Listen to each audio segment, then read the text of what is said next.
हतिया आई तै पियासन जी पाप मांगाई पोखर खान साजन आई तन रौदायल जी पाप मांगाई जजई माँ बीच साजन आई तन रौदायल जी पाप मांगाई जजी माँ बीच हाथिया के पोखरा खांदाई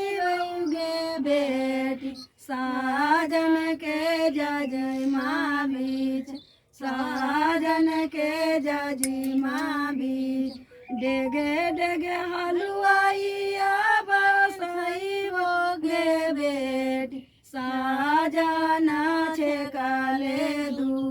डेगे डेगे हलुआइया बसाए वो गे बेटी साजना छे काले दू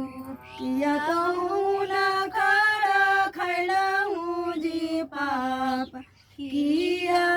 कैला सिंगा कि न गाय सना गौरी हरल जी पाप साजना छे काले दू कि न गाय सना गौरी हरल जी पाप साजना छे काले दू पनमा खैली गे बेटी फुलवा खैली सिंगा तोहरा ऐसना गौरी हरली गे बेटी साजना छे काले दू तोहरा ऐसना गौरी हरली गे बेटी साजना छे काले दू पनमा फेरी देहूँ जी पाप फूलवा देहूँ छितर